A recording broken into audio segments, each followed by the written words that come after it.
हमारा सबका सौभाग्य है कि हमारे इस भारतवर्ष में दुनिया का कोई ऐसा देश नहीं है जहां पर हमारी मानवोचित गुणों के लिए समय समय पर आने वाले व्यवधान, उलझने, दुविधाएं, जीवन जीने के मार्ग में आने वाली कठिनाइयां, उन कठिनाइयों में से समाधानकारी मार्ग निकाल करके हमारे अपने भगवान महावीर स्वामी ने और उनके पहले के सभी तीर्थंकरों ने जिस प्रकार से जीवन के मूल रहस्य को प्रकट करते हुए जीवन का सच्चा अर्थ बताने का प्रयास किया, आज भी वो 2500 साल के बाद भी समसामयिक है। आज भी वो हमारे लिए प्रेरणा का पुंज है, जिसके मार्ग के आधार पर हम सब गौरवान्वित होते हैं।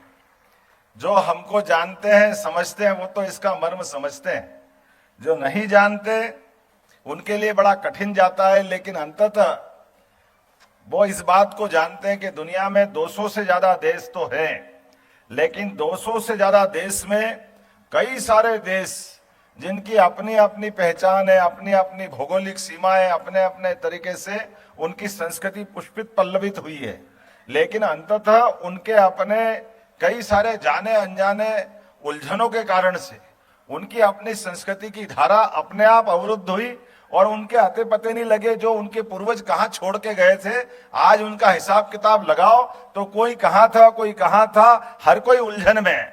उलझनों को सुलझाने का अगर कोई देश है, वो एकमात्र देश भारत माता है, जहां हमारी ये गौरवशाली परंपरा, जहां हमारे बीच के अपने परिवार से निकल करके इस सत्य को जान करके कि हमको किस मार्ग पे जाना है और मार्ग में आने वाले व्यवधानों में हमारी बाधाओं को पार करने के लिए हमारे अस्त्र शस्त्र कौन से होंगे, हमको अपने को भी पहुंचाना और बाद की पीढ़ी का जीवन भी सुरक्षित करना है। तो मुझे इस बात की प्रसन्नता है कि भगवान महावीर स्वामी ने इस मार्गों को अपनाते हुए अपने जीवन में सत्य, अहिंसा, अस्तेय, ब्रह्मचर्य, अपरिग्रह ऐसे सिद्धांतों के बलबूते पर त्याग, तपस्या, अपना समर्पण, बलिदान, खास करके इस नाते से कि जीवन के मूलभूत तत्व अगर कहीं छिपे हैं, हम ये अभी मैं आचार्य कुनकुन सागर महाराज साहब की पुस्तक का विमोचन मैंने करा और 2 पन्ने पलटाकर ऐसे ही देखने लगा। अभी हमारे से जाने अनजाने कितनी गलतियां हो जाती, तो वो अपने उनकी कुछ लाइनों में मुझे ध्यान में आया, वो यथार्थ भी है कि हम रूप की बात कर रहे थे। अब मैं ये बड़ा संकोच के साथ प्रमाण सागर जी महाराज साहब का आज 38वां दीक्षांत समारोह भी है और हमने आचार्य ब्रह्मलीन विद्यासागर जी महाराज को भी सुना, देखा, उनके जीवन का स्मरण करो तो रोम रोम में रोमांच आ जाता। जीते जी जो देवत्व को प्राप्त हो गए। हमने भगवान महावीर स्वामी को तो केवल पढ़ा है, उनको अपने इन व्यवस्थाओं के आधार पर उनका जीवन काल कितना उत्कर्ष रहा होगा, लेकिन जब विद्यासागर जी को देखते हैं तो हमको ध्यान में आ जाता कि वाकई में महावीर स्वामी भगवान का क्या उस समय का दौर रहा होगा।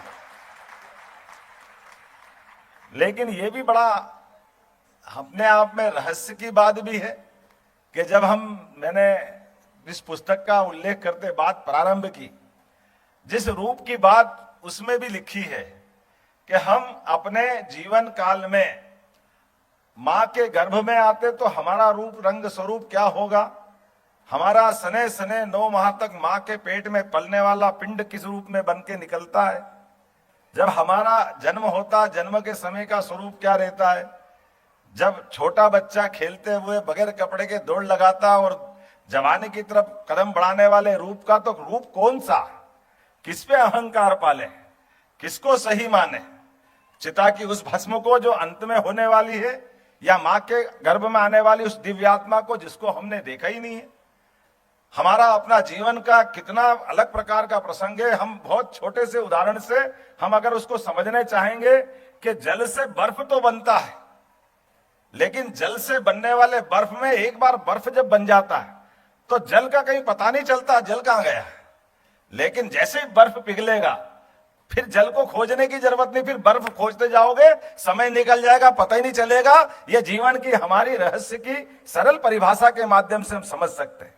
और जब इस मार्ग पे चलते हैं तो सच्चे अर्थों में हम जब अपने जीवन के विविध आकर्षणों की तरफ लालायित होते हैं तो हमको अपने ऐसे पुण्य श्लोक, पवित्र आत्माओं के दर्शन के, उनके मार्गदर्शन की आवश्यकता होती है, जो सच्चे अर्थों में एक तरफ आकर्षण, एक तरफ विकर्षण, कर्म और अकर्म के बीच सत्कर्मों की तरफ ले जाते हैं। ये हमारे लिए आज के हमारे ये जो जिनका 38वां दीक्षांत समारोह है, ऐसे ही मुनि वृंद की आवश्यकता पड़ती है, जो हमको सच्चे अर्थों में हमारे जीवन के उस आरोह अवरोह में से सद्मार्ग की तरफ ले जाते हैं, एहसास कराते हैं। इसलिए जब हम अपने कर्मों के आधार पर अपनी अपनी व्यवस्थाओं से बंद करके हम अपने इस बात पे भी अहंकार नहीं कर सकते कि परमात्मा ने हमको कुछ मौका दिया और हमने अपने घमंड से उसको पकड़ लिया। ये अगर कोई करता तो भूल होती। परमात्मा ने हमको मौका भी दिया है, तो आज जो हम मौका पा रहे हैं वो कई जन्मों के हमारे पुण्य हैं। उन पुण्य और प्रारब्ध के बलबूते पर हम मानव जीवन में वर्तमान में जिस भी व्यवस्था से जुड़ रहे हैं उसमें अपना तरीका का रोल अदा कर पा रहे हैं। लेकिन इसको ही अंत नहीं मानते हुए भगवंत के रास्ते पे जहां हमारे सोचने का अंत हो, उसके आगे तो संत है। हम उस संस्कृति को मानने वाले हैं। इससे बड़ा कौन सा हमारा मार्ग हो सकता? तो ये भगवंत से, संत और संत से हमारे बीच के इन सारी समस्याओं का अंत करने के लिए हमको इससे अच्छा कोई मौका नहीं मिल सकता है हमारी सनातन संस्कृति में। लेकिन जाने अनजाने में अभी जब अपने महाराज जी विलंब से आने की क्षमा भी चाहता हूं। वैसे तो मैं कल 12 बजे के आसपास से भोपाल से निकला था, अभी तक घर नहीं पहुंचा हूं। मुझे लगा कि घर बाद में पहुंचूंगा, पहले आपको प्रणाम कर लूं। सच्चे अर्थों में ये आनंद का क्षण है, आपका आशीर्वाद ले लूं। काम तो कभी खत्म नहीं होगा, काम तो चलता रहेगा। लेकिन जैसे कोई भीषण गर्मी में पसीने से लथपथ व्यक्ति कोई शीतल जल और छांव की तलाश पाता है, ऐसा इसने आपको मिल जाए, हमको मिल जाए, ये हमारा भाग्य है। तो हम तो उस प्यासे, उस पथिक की तरह आपके पास आ रहे हैं, जो आपसे आशीष चाहते हैं कि सरकारी कामकाज में हमारे लिए परमात्मा की दया से ये मौका मिला है। लेकिन आपके आशीर्वाद की छाया से हम सद्मार्ग की तरफ बढ़ते हैं, जनता के कल्याण की तरफ बढ़ते रहे, भगवान महावीर स्वामी के सिद्धांतों को सामने रख करके चलते रहे। तो चाहे मनुष्य हो या हमारे प्राणी जगत की गौमाता हो, ऐसे कई कामों को लेकर हम आगे बढ़ रहे हैं। आपका आशीर्वाद निश्चित रूप से हमको मिलेगा। आज पुनः मैं जो शुरुआत करके थोड़ी सी बात छेड़ी थी, मुझे लगा कि सब लोग महावीर जयंती की क्या दे रहे थे, शुभकामना देने वाले भी थे। तो मैंने कहा था कि हमारे ये जो त्योहार है, इन त्योहारों पे शुभकामना नहीं लगती, ये मंगल कामना लगती है। मंगल तिथियां जिसके कारण से उसका आनंद हमको एहसास होता है। हमारे लिए ये जो कहीं जाने अनजाने हमारी हिंदी की और संस्कृत की तो बहुत बड़ी समृद्ध परंपरा है। शुभकामना कोई क्षणिक कोई चीज हो तो शुभकामना होगी, किसी का इंटरव्यू हो, किसी को कोई ऐसे ही जाने के लिए मौका मिल रहा तो शुभकामना हो जाएगी। लेकिन जो मंगल तिथियां, उसका तो ग्रह नक्षत्रों के आधार पर परमात्मा वो तिथियां लिखता है, तो वो मंगल तिथियों के आनंद अलग रहते हैं। उसके बाद हमको ये मजा, तो हमको मंगल कामना का आनंद लेना पड़ता है। और ऐसे ही जब ये तिथियां भी अपने लिए कई जाने अनजाने हमसे कह देते कि अतिथि मतलब जिसके आने की तिथि तय नहीं हो। ये भी थोड़ा सा महाराज जी मेरी थोड़ी जानकारी में कि अतिथि के आने से चाहे जब आ जाए तो अतिथि नहीं, जिसके आने से तिथि धन्य हो जाए वो अतिथि है, वो आनंद हमको मिलता है। ये हम उस गौरवशाली परंपरा के लोग हैं। मैं आज के इस अवसर पर पुनः मध्य प्रदेश सरकार की ओर से आपका वंदन करता हूं, अभिनंदन करता हूं। यहाँ अध्यक्ष मनोज जैन बांगड़ जी, मनोज आरएम मंत्री जी, सभी माननीय जितने पदाधिकारी, आपका अभिनंदन है। जिनने सब कुछ छोड़ दिया उनके सामने आप दुपट्टे पे दुपट्टे पिनाए जा रहे हो, टोपी पे टोपी पिनाए जा रहे हो। मेरे तो समझ में ही नहीं आ रहा है क्या ये आखिर परीक्षा किसकी हो रही है और हम किसको दिखाना चाहते हैं, जो सब कुछ छोड़ के हमारे बीच हमारा मार्ग प्रशस्त करने के लिए आए हैं। सच में ये आकर्षण हमारे लिए क्षणिक है। निश्चित रूप से आपके आशीर्वाद से मनुष्य जगत की, चराचर जगत की, प्रकृति की, यत पिंडे तत् ब्रह्मांडे, हम जैसा पिंड वैसा ब्रह्मांड है। हम सबके प्रति सद्भावना रखते हुए सद्मार्ग की तरफ से चलते जाएं। ये आशीर्वाद सदैव आपका हमको मिलता रहे। मैं पुनः आपको भी बधाई देता हूं महाराज जी। 38वां आज आपका दीक्षांत समारोह है। अगले 100वें में भी हम आपको इसी प्रकार से पाते रहे और आपका आशीर्वाद हमको मिलता रहे। परमात्मा ये मौका हमको दे। पुनः मैं आपको आज के इस अवसर पर नमस्तुते कहते हुए आग्रह के साथ मैं मुख्यमंत्री निवास में भी आप पधारेंगे तो आपका अभिनंदन करूंगा, आपका वंदन करूंगा।